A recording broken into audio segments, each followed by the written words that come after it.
Well, hi. It's good to see you again.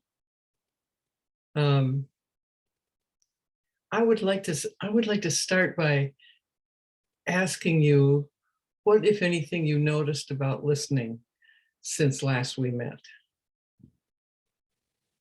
Stories. I'm into stories.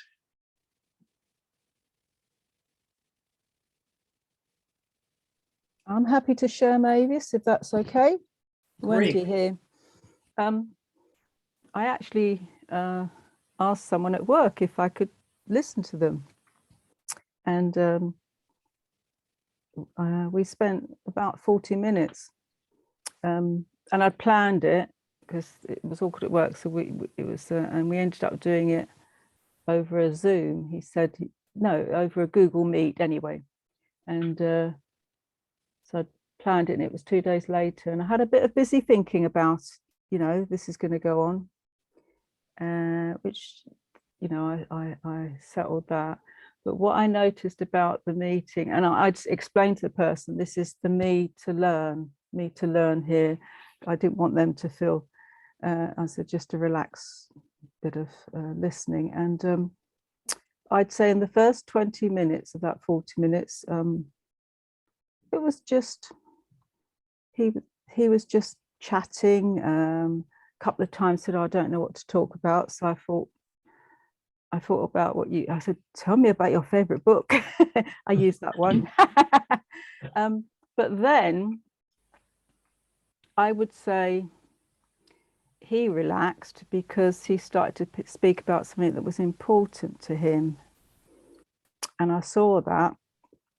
I could see the way he changed in the way he was talking.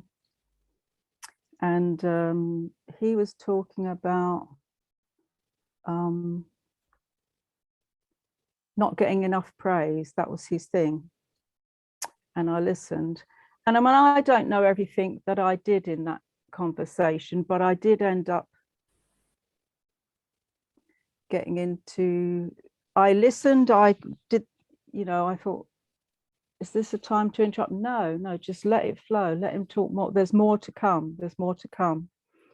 And so I did that. And at one point when he did, stop talking, I said, what I explained was something about,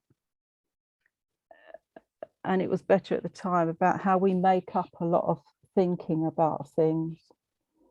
And I won't go into all the detail, but he said I'd never seen it that way. I shared a story that of my own, where I noticed something about thinking, about positive thinking, negative thinking, how we make it up. And he listened to me, and I could see him stop and pause. I could see that, and I've not noticed it before. And it was really nice. And he just kept saying, I've never thought about that before, that we make up a lot of stuff. And at work the next day, he came out and thanked me. And of course, I thanked him for giving me the chance.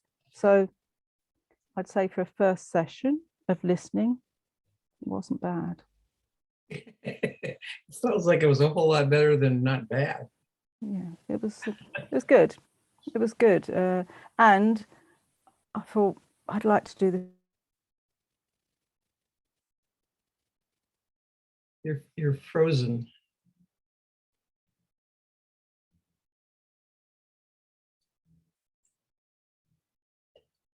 Well, I'm going to respond to her, even if she's frozen. I've never had anybody just set up a practice of listening. Well, that was interesting. What a good idea. And what I'm impressed with her story is how it felt had to do with it, and how much she noticed things that she expressed that she wouldn't have noticed before. And that is one of the positive side effects of really listening to someone. It's like time slows down, and you can hear and see things that had you been only listening to your own mental activity, you would have missed it. Let them hear how you are. Mhm.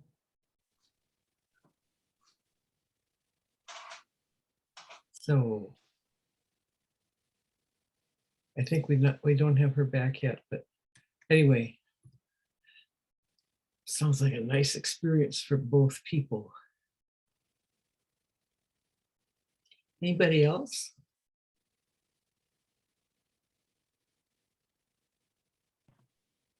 I'll go if that's okay. Sure. Couple of things really resonated last week with what you said. Really simple things like the holding of a child's face to get their attention. Now my boy Cody, he always wants my attention, you know, as kids do. Yeah.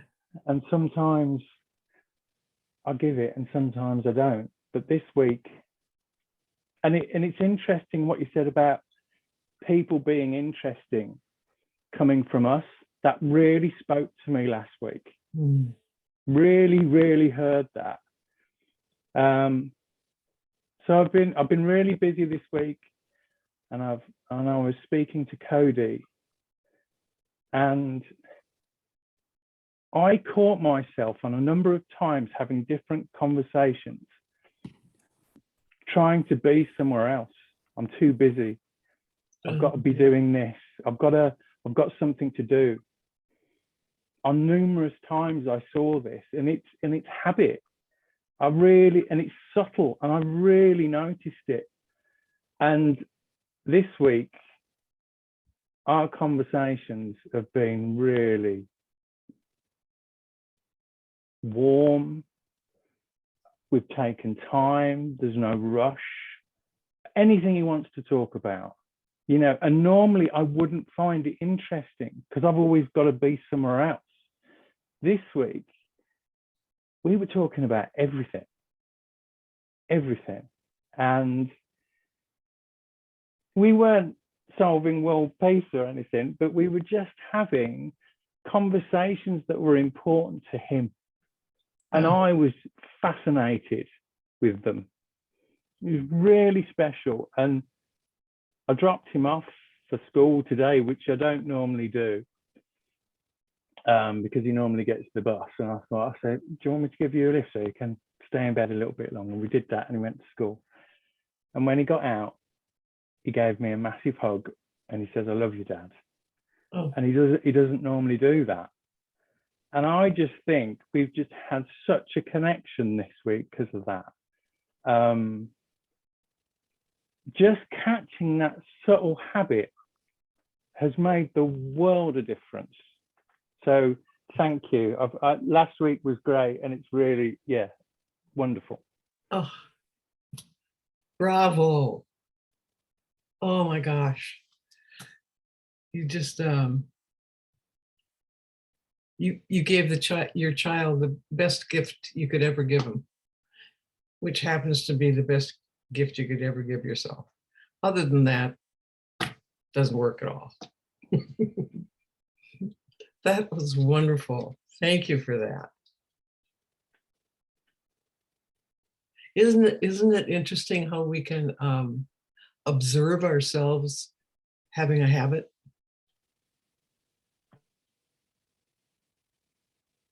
Isn't that interesting? One of the things that happens so often when people are learning a different way of listening is that they're watching themselves think. Many times it's the first time people actually ever realized that they think. It's not that they didn't know that they thought, but they hadn't caught themselves in the act of it. And seeing that they have some habits of thinking that they didn't know they had, that they weren't too happy with. But that's the end of them, because now they caught them. It's too late. The habit isn't hiding anymore. It's out there. It's listening is just, it's just the most educational thing.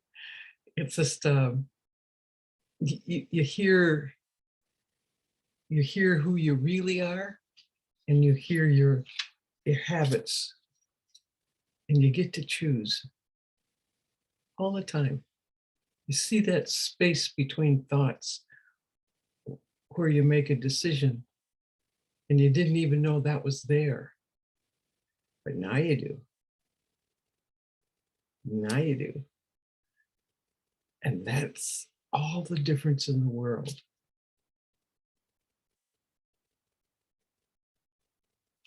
Awesome. Anybody else?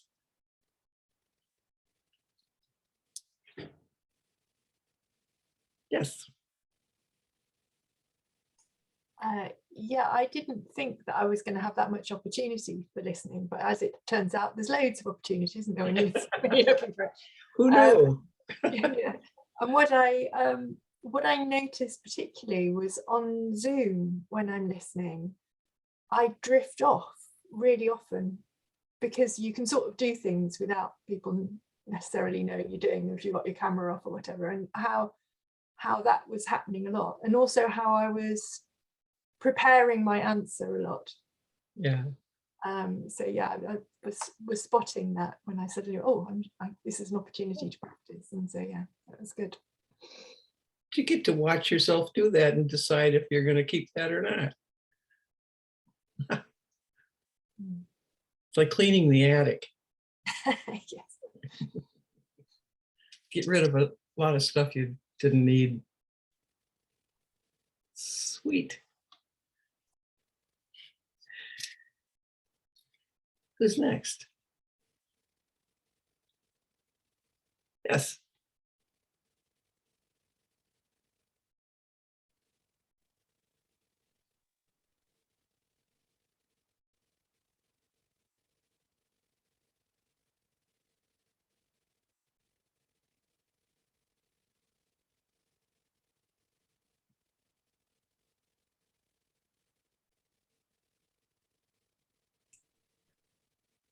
We are not hearing you. I think you need to unmute yourself again.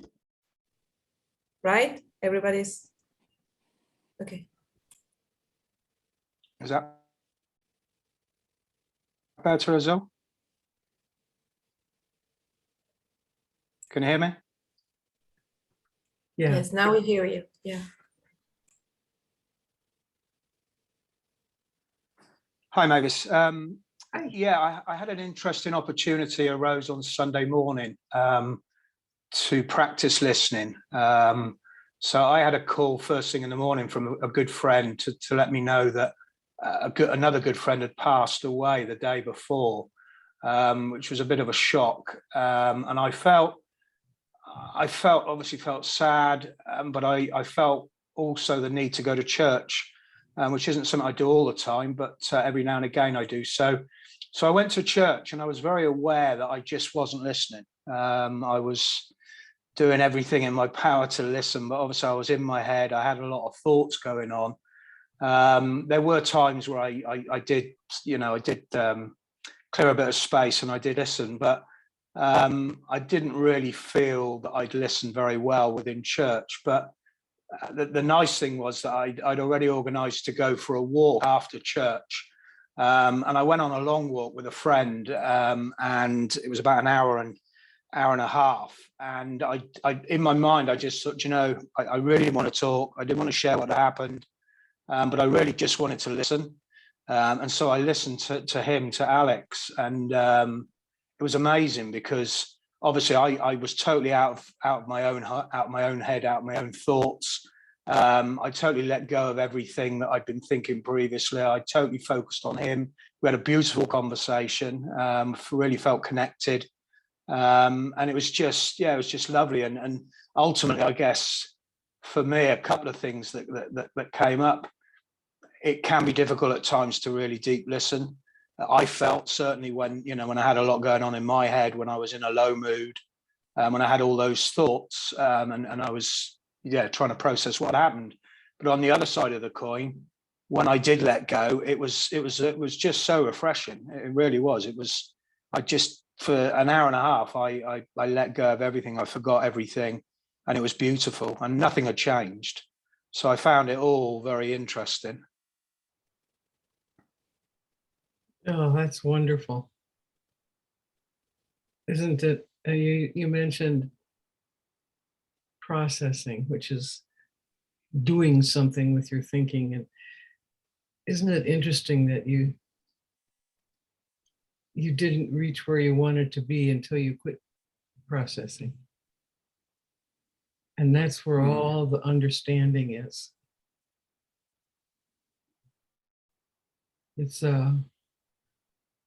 It's amazing how much we can understand that we may never be able to explain.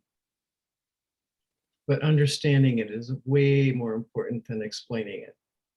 Now, here I am in the business of explaining it, but really, it's like,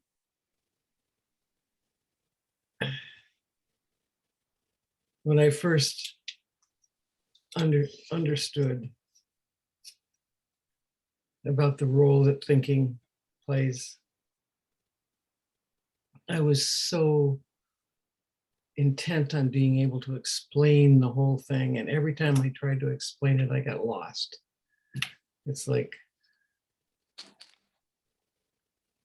and I don't know how many times Sid would say, don't listen to my words, listen for a feeling. I paid zero attention to that because I didn't know what he was talking about. Right? Well, I do now. And when we're really listening to someone, we go to a place where we really get it, but we never may be able to explain what we got. But we can feel it. We feel it. We experience the deep connection between ourselves and everything and everyone else. We may never be able to explain the physics of that, but we understand it.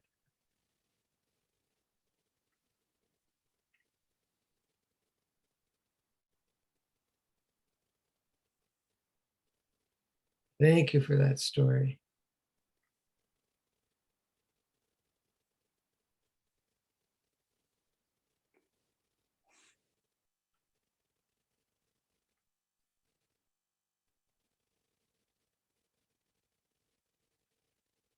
Who else had an adventure?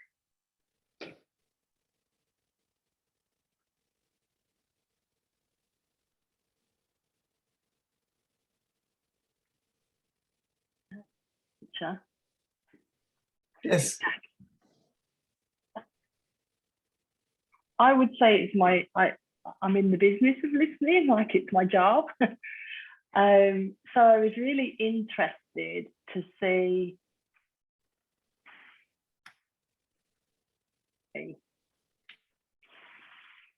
more often how it would be, what it would be like. And what I realized is that I often multitask listening. So I think that I'm listening, but I'm really like, putting the time around it or thinking about what the next thing is and, juggling and spinning a lot of plates. And listening and myself, oh, this is an opportunity to listen. I know slowly.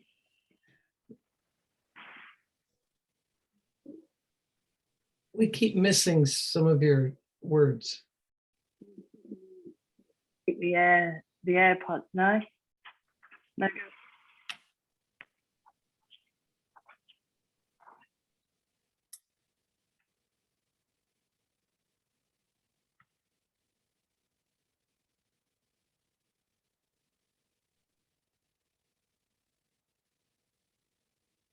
No? Yes? Yes. Yeah. Ah. Yay. Yay!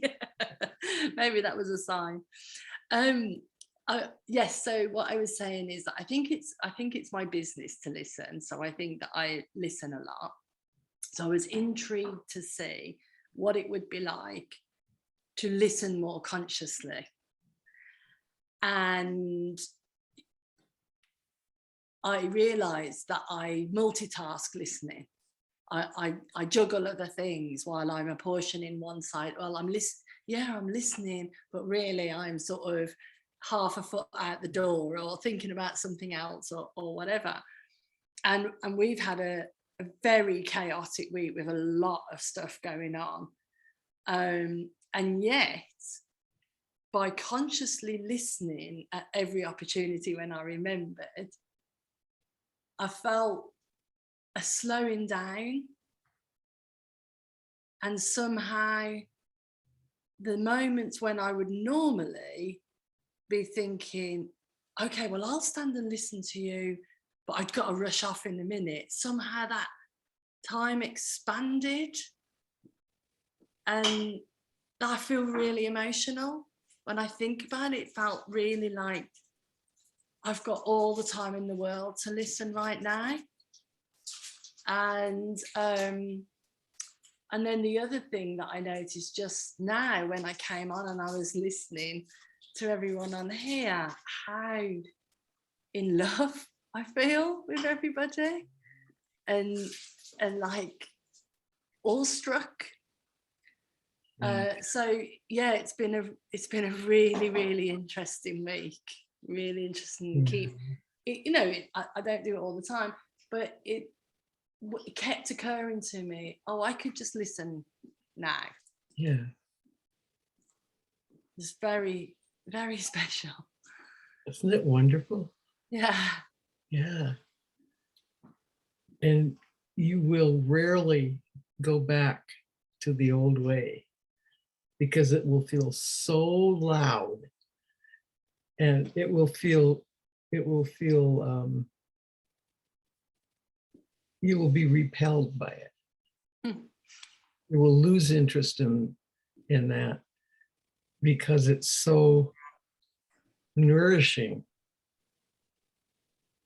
to really just say, oh, I can listen here.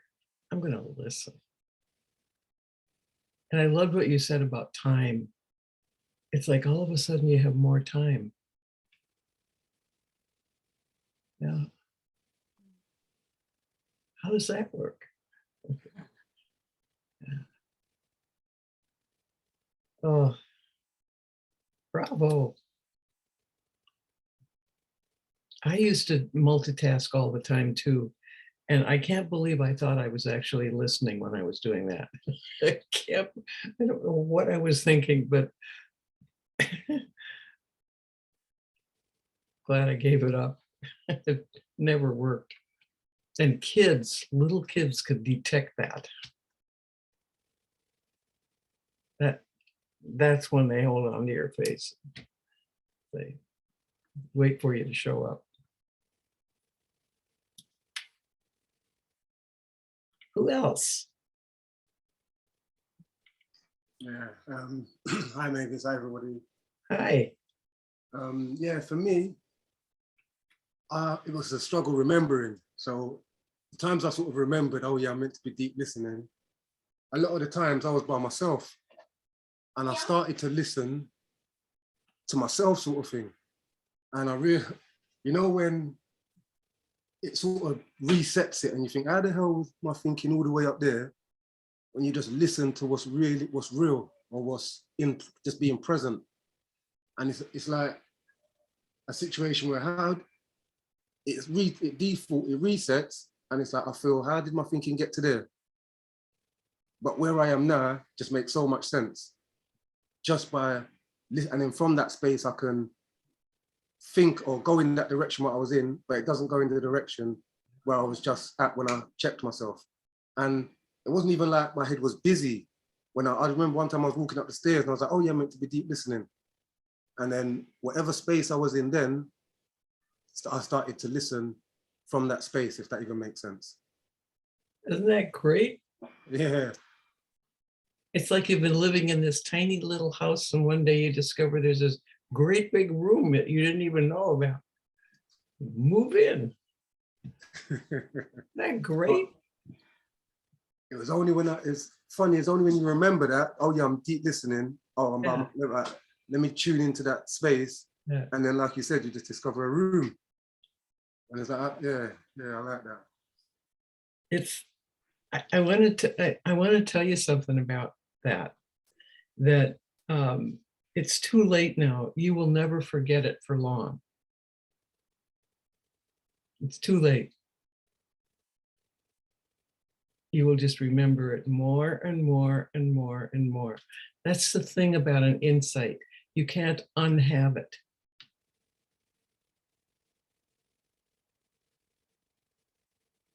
Does that make sense?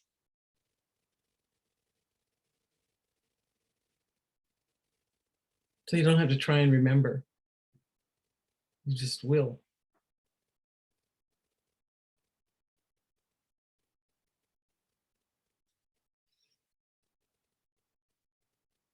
Who's next?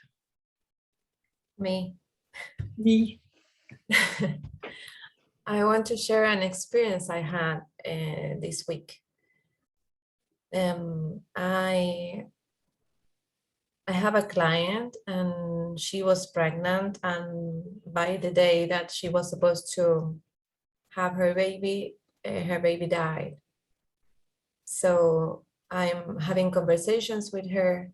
I started having conversations with her every day first, and then now one day off. But one particular situation was that she started talking with me about how her thinking took her to analyze everything that happened, to see if she has done something wrong, maybe a bad movement, maybe an activity, maybe something she thought. And I was listening, and part of me was worried about, I understand what she's thinking, and there's nothing I can say that will remove her from that space. But I remember that that's not on me, so I kept listening. And just by being there with her, she started talking more about that, and then suddenly she got silent and she said, wait a minute, I see all those moms on TikTok that they do crazy stuff and they have their babies. So it couldn't be me. That's crazy thinking. What I was thinking, all day I was torturing myself, and it couldn't be that way. And that was amazing because I was just listening. And she really saw that. Her whole face changed in one split second when she saw something different.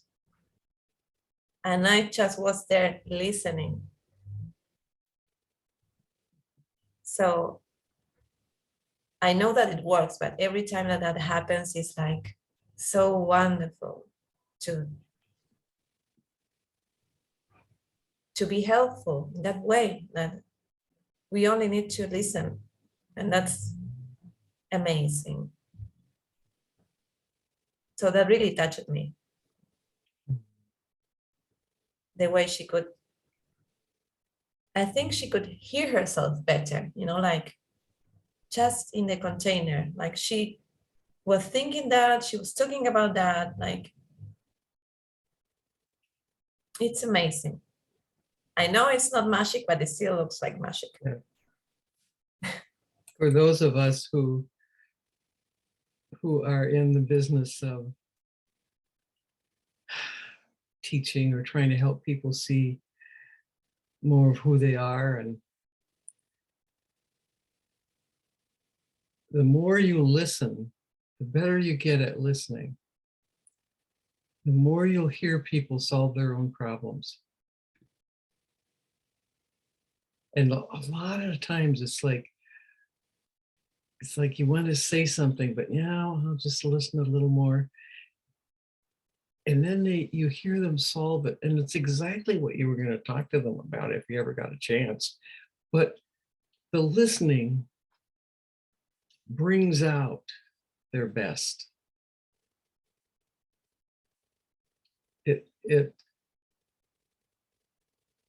It's the space where insight grows, both for yourself and others. So it's not just something you're doing for someone else in service to them. It's in service to you as well. There is no downside to it. It's why you can all keep working, even if you're older than dirt like me, because it doesn't wear you out to listen to people. It feeds you. Don't you think that's good news?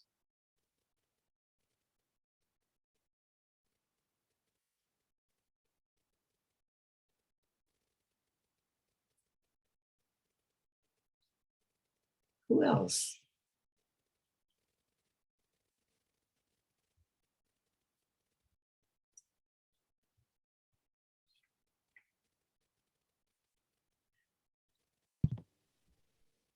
Okay. Has there, oh, go ahead. Okay. So, a bit like Derek, I kept thinking about deep listening when there's nobody to listen to. But then I've got a friend who I see every Sunday. We go on a dog walk, normally near her as well, near her. And when I was went for a meal with her the other week, I mentioned the recreation ground near me. There's a couple of parakeets that I saw in the wild, which is unusual in the UK to have parakeets in the wild. So she wanted to come and see them. And I'd only ever seen them once in the 6 to 9 months that I'd been going to the recreation ground. So anyway, when I was walking with her, I was making an effort to, my listening was asking her a lot of questions about her son and her boyfriend. And then all of a sudden I heard this squawk, which wasn't like a native bird squawk. And I looked up and we saw this bird flying, and Maggie was like, it's green. And we worked out it was a parakeet. And I was just thinking, maybe if I hadn't been in a deeper space, maybe I wouldn't have noticed the parakeet. I don't know. That's all I've got. You're just, no matter what our stories are, we have all heard now that there's an option that we didn't know we had before. And we will not forget that for very long. So this isn't something you have to work at. You just allow what's natural in you to show itself. Get out of the way so you can see you can do something you didn't even know you could do. And it doesn't even make you sweat. No work.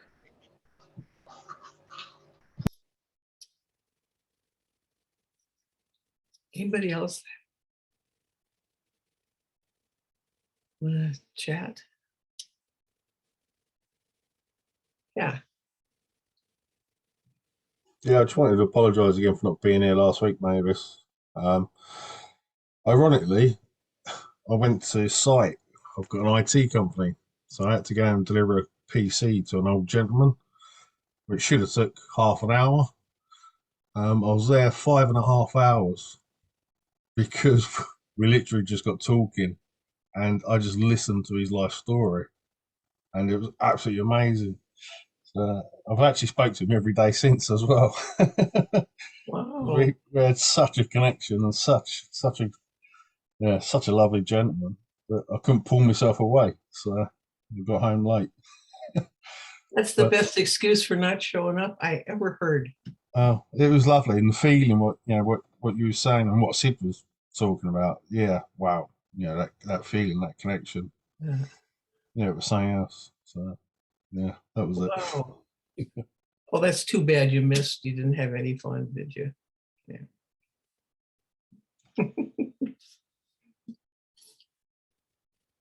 Okay.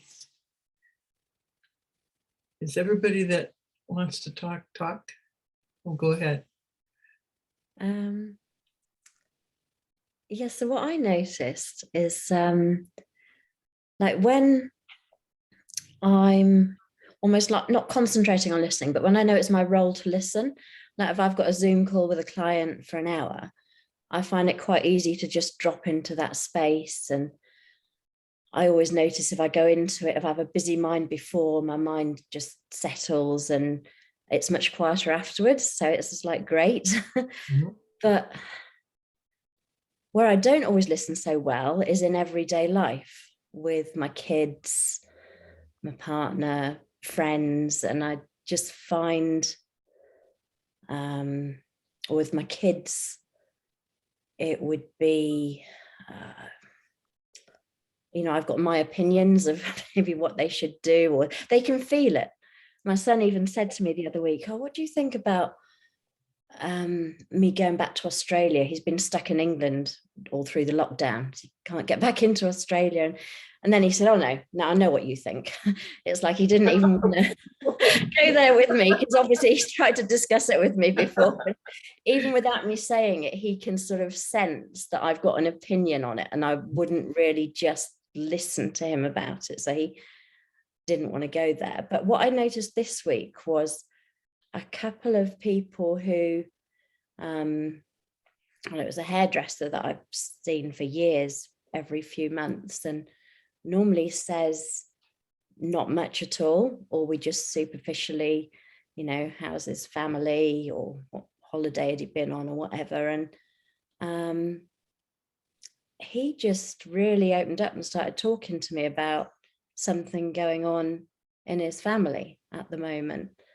And so I just listened, and it was a totally different, he's never been like that before. He's normally very just quiet, just gets on with the cutting sort of thing. And yeah, I just noticed, at the end, I just thought, I wonder if I'm just showing up a little bit differently, because I was more conscious of trying to listen. And that's why he actually, and it wasn't the normal sort of conversation you'd have with a hairdresser. It's more probably what a client would tell them than that they would be telling you while you're in the chair, sort of thing. But it was just really, I just felt really, I don't know what the word would be, but grateful that he could share that with me and feel okay about sharing it, sort of thing. And it happened again with other people too, that just, oh, my daughter, just last night just hung out with me for ages, just talking about one thing and then another and then another, and it was just lovely. So you answered your own question. You're showing up differently. Yeah, maybe. It's hard work, isn't it? I couldn't even tell I was doing it, apart from that people were different. Well, and you answered your own question. You said you had a difficult time when it isn't a client, but apparently not.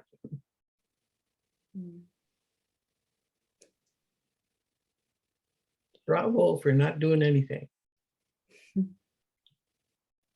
Isn't it just another example of that we are enough.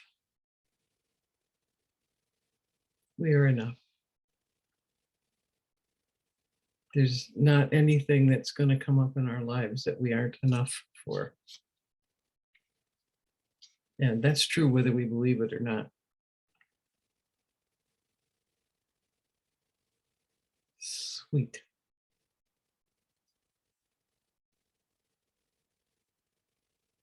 Anybody else? Yeah. Hi. Hi. Hi. So there were a couple of things. It's kind of been sparked by some stuff that other people have said, but one of the things, I think Dave said this, like, that really hit me from last week was that interest starts with me. And I've been really conscious of that this week. And I say I've been really conscious of it, but I've noticed when I haven't been interested. So I've kind of come back to, okay, so I'm getting that feeling, like listen better. Because it's really uncomfortable. Like it is really uncomfortable when I start to switch off, because then I start to think of all the other stuff that I need to be doing or should be doing. And actually, if I just take the time to listen, then it's totally different. So that's been really noticeable this week. But I hadn't even attributed it to the fact that we'd had that, to the fact that we'd had the talk that we'd been in the session last week. It's just been there. And then something else that Pete said around sort of just reminded me, because he was listening to this older chap.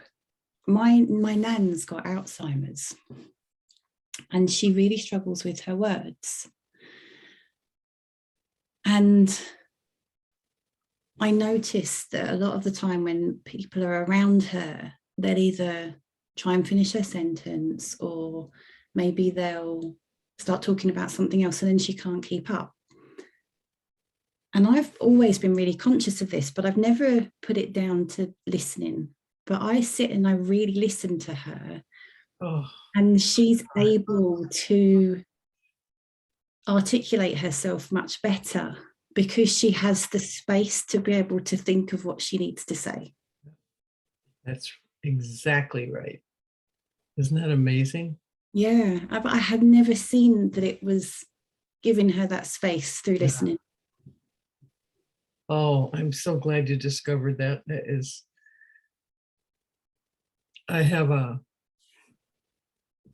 had a brother who was my best friend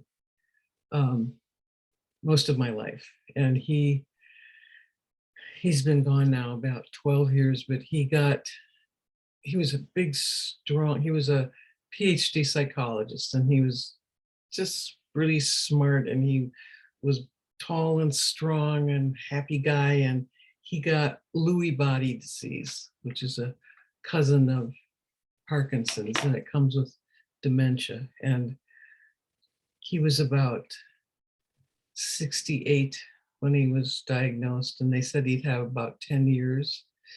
He had 4.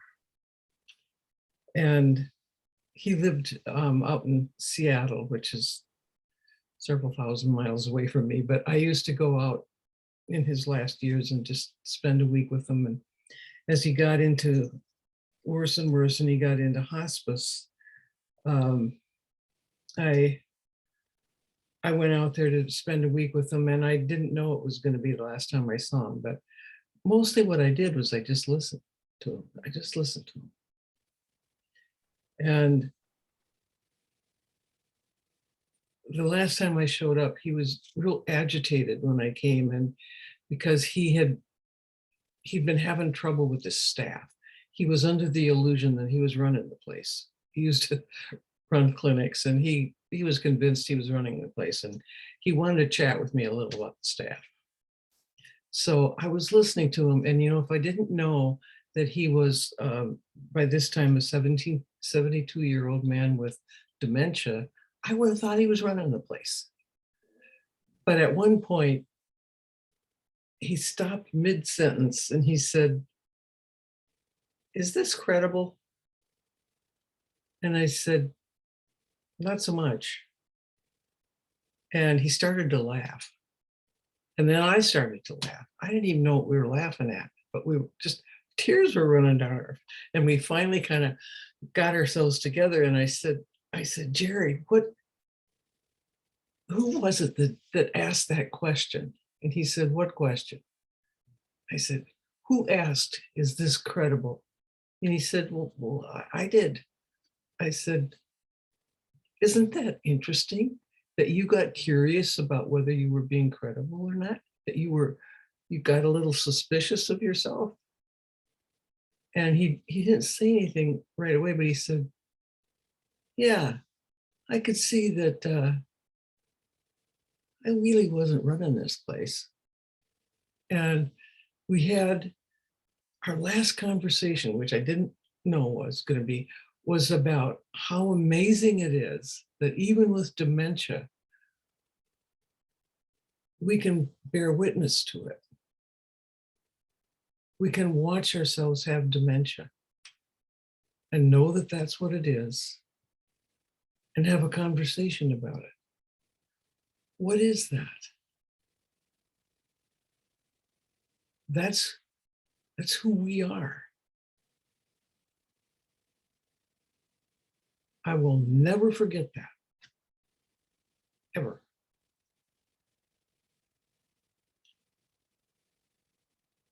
And he kind of drifted back into, you know, sleepiness and so forth, but who he was showed up there for a bit.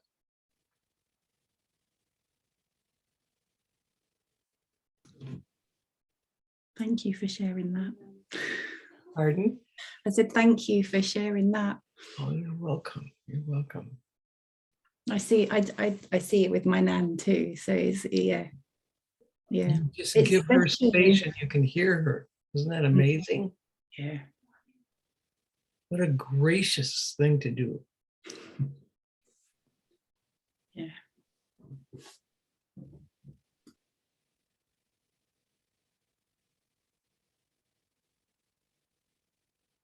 I want to add one other thing to that. It's like they know they have dementia and they don't want to, they can feel other people's discomfort and it makes them uncomfortable and insecure. And so they can't find words and they get, but if they're around someone that is just present with them, it's so safe. And they can calm down. And it isn't that they still don't have dementia, but the grip on it loosens.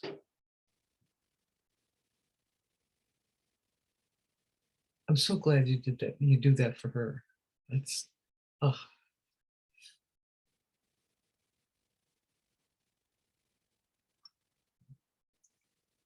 All right. Is there anyone else that wants to talk? Yeah. So I don't have anything to share from the past week. And I kind of realized early on as people were sharing that I didn't particularly have a story to share. So I decided to listen and really listen. And I'm just really touched by the stories. So I just wanted to share how beautiful it's been just to listen to these stories and how it's touched me. Yeah. Thank you. Me too. Well, I'm going to have you do one last practice thing. Yes? Okay. So we're going to break up again like we did last time. And I'm going to have you each talk about a person in your life that you consider to be a really good listener and what your experience was like being listened to by that person. And take your time to remember someone, so you're not doing that when you start the process. And if you can't remember anybody that you ever experienced that you felt was really listening to you, then talk about what that was like, what that's been like. Okay? See you shortly. Everybody can join the breakout rooms, or is there somebody that can join? Okay, I'm going to set it up.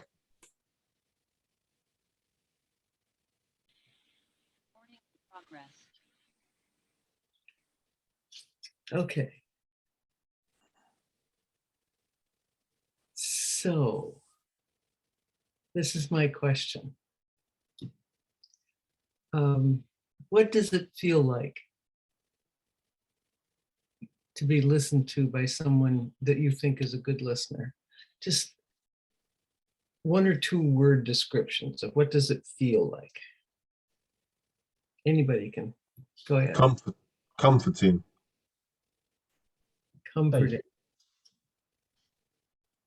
Safe. Sorry. I had 2 words and they were safe and freeing. Freeing and what? Safe. Yeah. Safe. Say encouraged. Pardon? Encouraged. Oh, yeah. I just like the, Empowering. oh, sorry. No, sorry.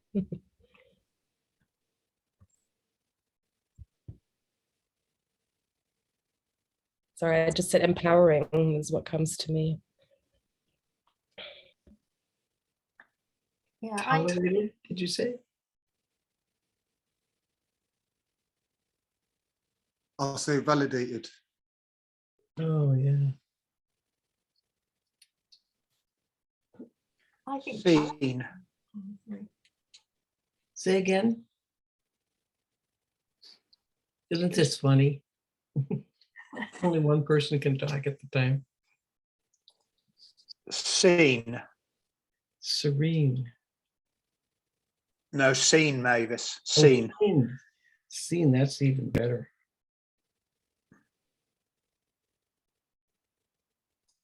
challenging. Challenging. Okay. Easy. Easy. Ease. And calmness.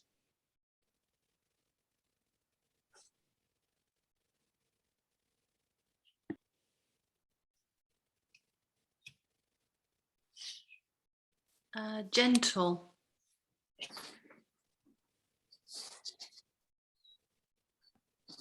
Warm and loving. Mm.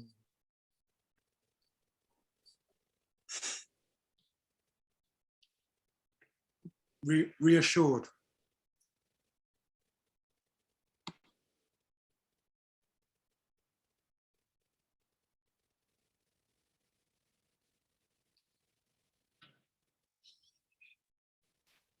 I was going to add held, like you're being held.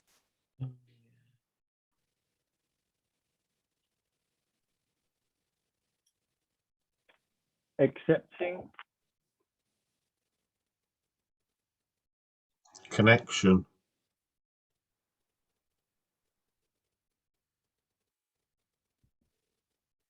Important.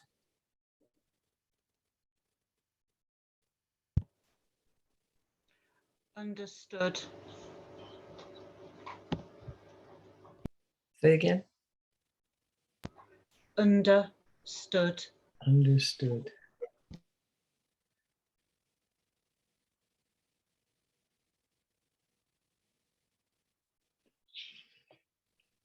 Interested. Curious.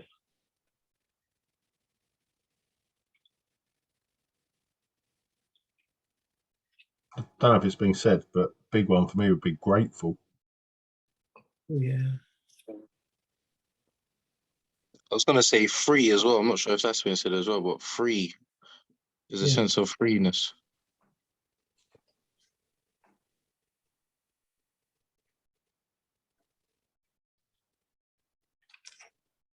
So I'm going to read some of these back to you. So the question was, how does it feel to be listened to someone that you feel like is a really good listener? Feels like freedom, feels like gratitude, acceptance, loved, connected, understood, easy, calming, safe, encouraged. I can't read some of my own writing. Curious, challenging, warm, and being held. Other than that, no value at all, right? Isn't that amazing? Isn't that amazing? Now, those of you who have experienced not being listened to, which is actually most of us, even if it was just an incidental thing, how does it feel not to be listened to? Frustrating. Soul Stranded. destroying. Oh, sorry. Pardon? Go on, Pete. Soul destroying. Soul destroying. Wow, yeah. And constricted. I was going to say stranded. Stranded.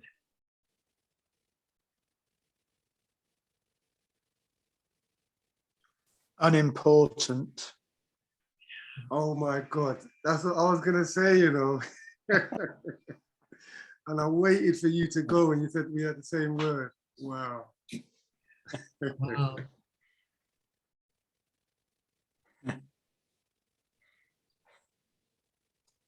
Lonely. Lonely. Lonely. I got another one. Irrelevant.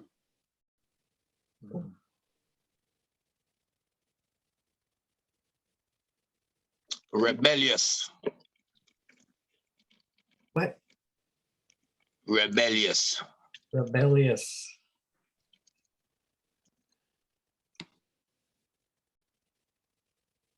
Small.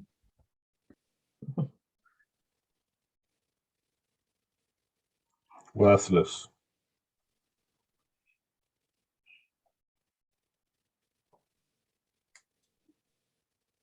Painful.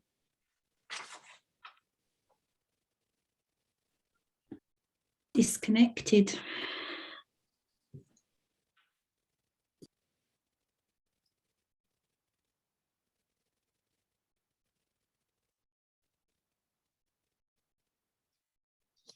I was going to say self-absorbing.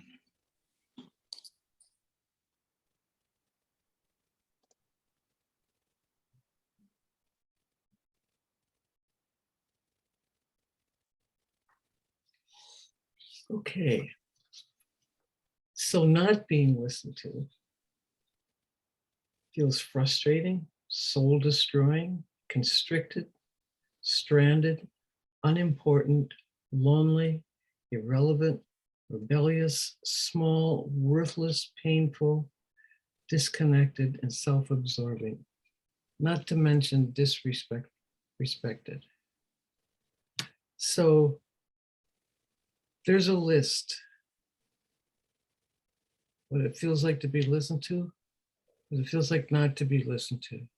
Our decision is, how do we want to leave others and ourselves feeling after a conversation? That's the decision. It's a little bit of a no-brainer.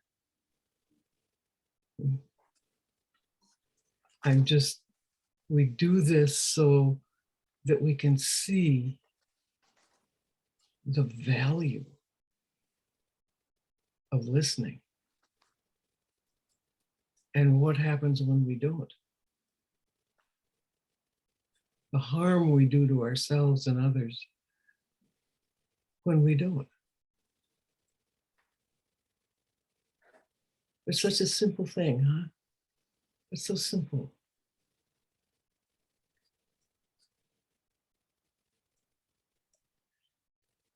So,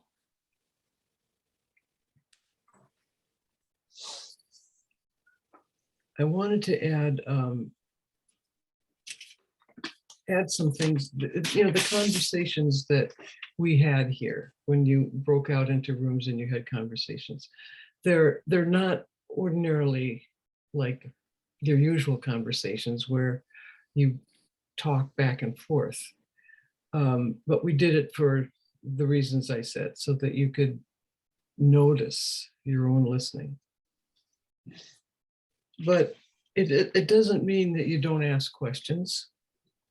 I ask questions, but your own feeling, your own wisdom will let you know whether the question deepens the conversation, keeps it on track, or if it takes it off someplace else.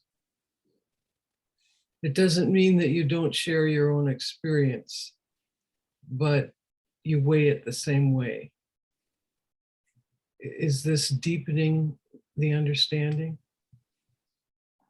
Or is it just, okay, it's all about me now? There's a feeling behind it. It can be the same story. And sometimes it might be, it's all about me. And sometimes the same story may be absolutely in service to that person. Your feeling will tell you about it.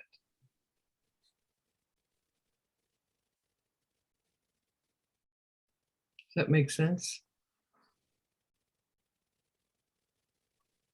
It's so simple. And it's amazing how much guidance we get in listening by our feelings.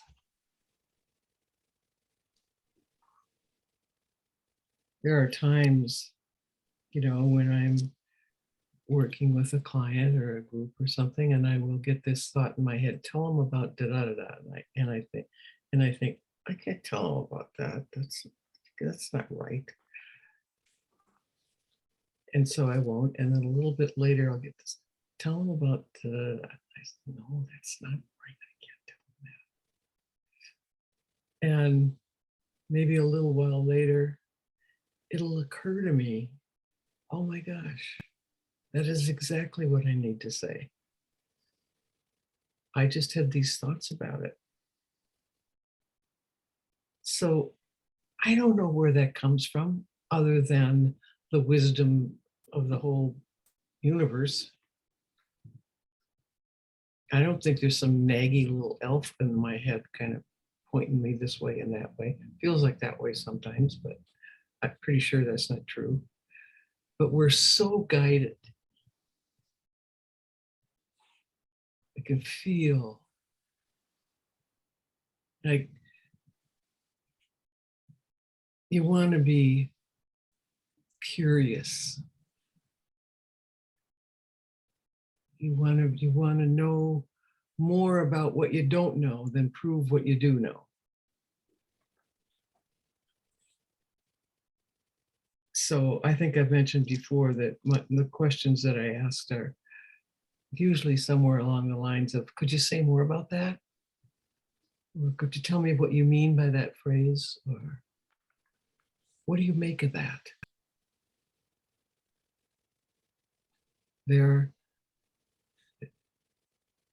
They further the depth of the understanding.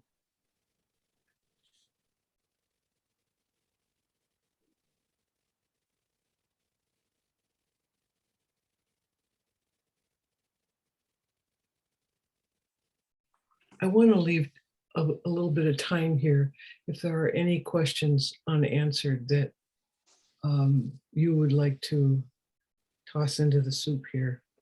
I'm pretty sure that I forget half of what I should have said. So if there's any questions, and if I just happen to have a handy answer, we can do something. So fire away. What a way to get silence. Just ask everybody to ask a question. Have a thought or a comment to share, Mavis, rather than a question. So it occurs to me that listening is also other words, what we might think is other experiences. Like in a conversation with Carola, she was talking about someone who was accepting, and that seemed like the same feeling that Carola was talking about. Mm-hmm. And then a couple of other people have said things, and they haven't attributed it to listening, but it seems like it's from the same place. Yeah. You can feel that. Yeah.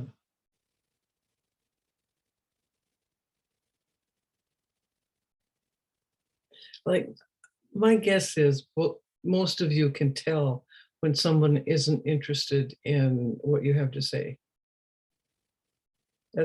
How do you know? Because they're more interested in talking about themselves generally. But even if they weren't saying anything, how do you know? Feel You can feel it. Yeah. Mm. It's no secret, is it? They're just not there. And they might be trying to be polite, and they might be trying to hide the fact that they have absolutely no interest in anything you have to say. But it's really hard to hide that. You can feel One it. thing, one thing I kind of noticed is that I kind of just noticed it, but I like fillers. So if somebody's talking to me, in my mind, I like them to know that I'm on board, or I'm listening, or I'm following the story, or I'm engaged. So I tend to say like, yeah, okay, all right. And it was like in the last exercise, it was a bit hard to do that because I'm used to having conversations with Peter.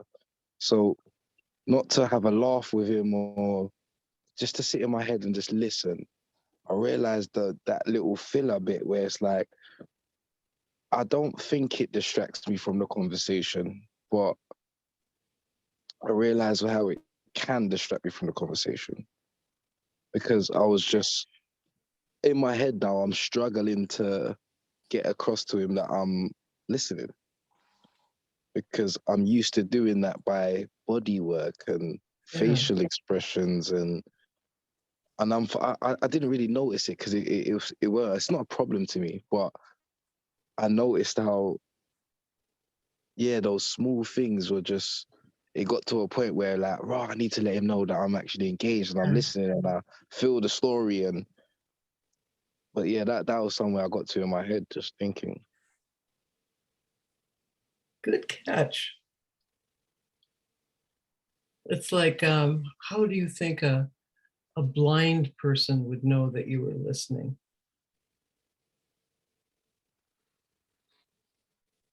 That's a good question. Mm-hmm.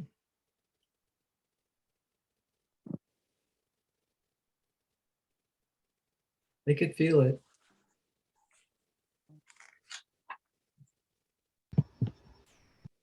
They could feel it probably a lot better than most of us.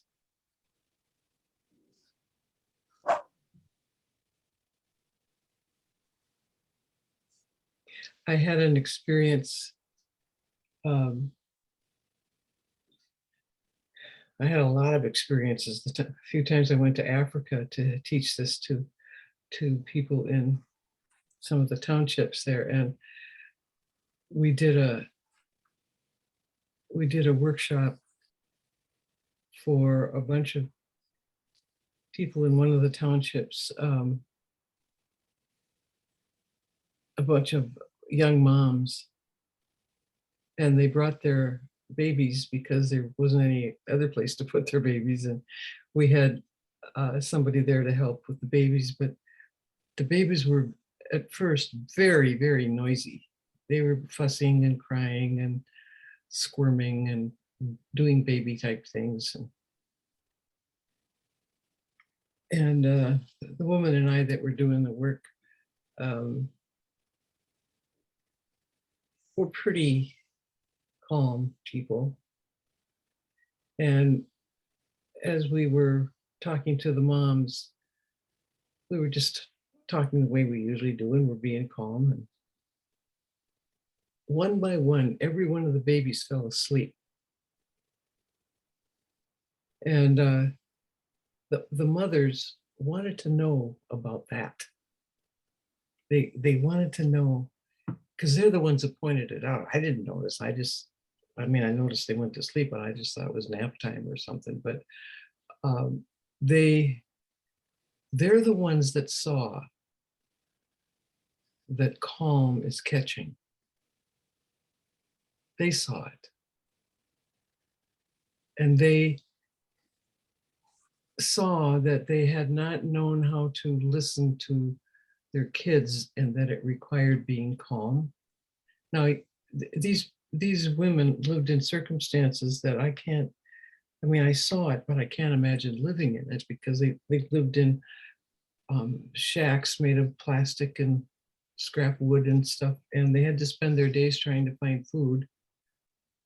The reason that we got them to come to our workshop is we went and bought big tubs full of about a month's worth of food so that they didn't have to concern themselves with that for a bit. But they, I can understand why they would be so busy. They wouldn't want to sit down and listen to a kid. But they came back the next day and talked about, one woman said, and she was speaking this in Kosha. I do not speak Kosha, but we had a sort of a translator that was kind of good at it. So it was pretty funny, the whole thing, actually. I'm amazed anybody understood anything, including me. But the woman came back and said she had sat down and just, her son wanted to talk to her about something, and she sat down. He was 4.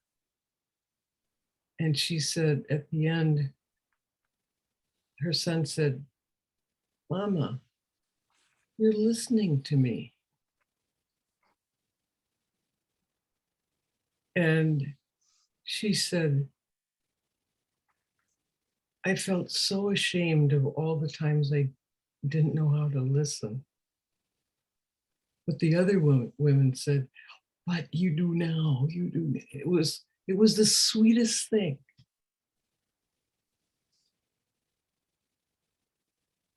The sweetest thing, that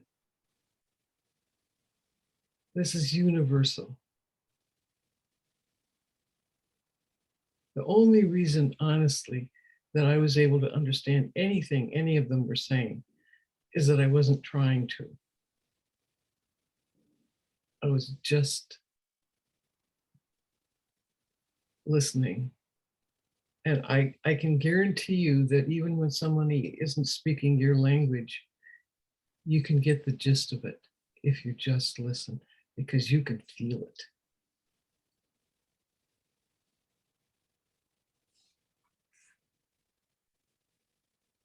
We completely underestimate the power of just being ourselves and showing up.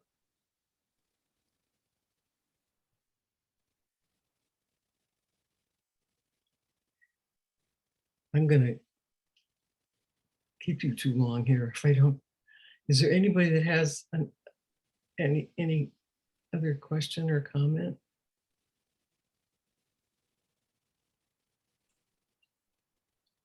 Wendy? Is it okay? Yes, if you've got the time, Mavis. So I work with young students in a school, and what's difficult sometimes is a student who's in such emotional pain that they find it difficult to talk or don't want to talk. So, I mean, I sit with them, and what I don't want to do is do too much talking, but then at the same time, sometimes I don't want to feel uncomfortable with too much silence, and it's a judging game. I mean, I had a student, I don't have her at the moment, I'm hoping she'll come back, who was deeply depressed and just couldn't or didn't want to talk. And I did feel it with her, and she won't be the last, I know. So it's listening to someone who, it's listening beyond the words, you know. And at the time I did the best I could do, but I just wonder if you have anything to say to that, because I mean, I did some good, because the girl's mum said to me after seeing her for a few times that her daughter said, "I really get her," even though the most the daughter would do is sigh or very quietly say yes. But if you, I mean, I'll say I didn't do bad because there was something there, but the students drifted away. But I'd really like to, I mean, they're the students I love to listen to. But if you have anything to say to that, you know, in those circumstances that can be challenging, and for a listener can be scary because you're listening beyond the words. The most important thing you just said is, I love to listen to them. That's just, I know that you know how much that means to a kid. I know you know that. And the fact that you're willing to listen to them even if they're not talking, that's remarkable. Because it doesn't have to be about talking. No, I worry about them feeling uncomfortable with silence. You can just tell them, I'm just going to listen to you and be still. I'm just going to be still. And you can do the and same. not be if you afraid, want. and for me not to be afraid of that. Yeah, it's awesome to just love silence. But you can tell them that's what you're doing, that you're just going to sit and you're just going to listen either to them or to the silence or all of the above, and they can do whatever they want. Yeah.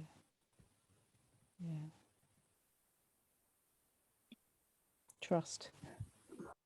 Absolutely. Thank you. I'm glad they have you. Thank you. Yeah, you're welcome.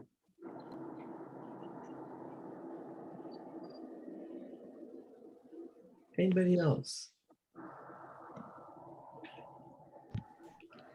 I was just going to follow on from what Omar was saying, because it just triggered a thought for me, because when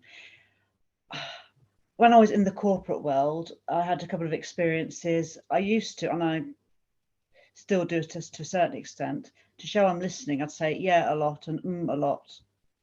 And I had a manager who basically took that as me not listening, because she said, you know, I don't want you to just keep saying yeah, and not listen. And to me, I thought I was showing the reverse, that I wasn't that I was listening. And the other experience was, and I've stopped doing this since I've been involved in the 3 principles.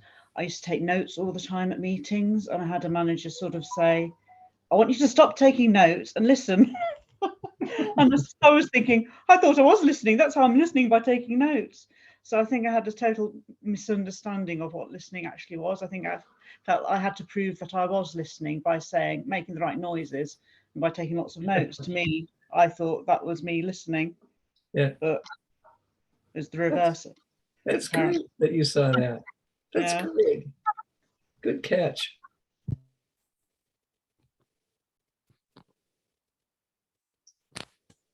All right. Well, I want to thank you all for letting me do this with you. I just, it's my favorite subject, which you haven't picked that up, I know. But I just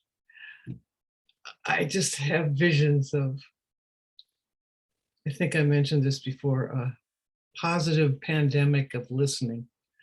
It just, it just spreads. There's a ripple effect. That people learn how to listen by being listened to by someone that knows how to listen. So you don't have to do a class in listening. You're teaching others to listen by listening.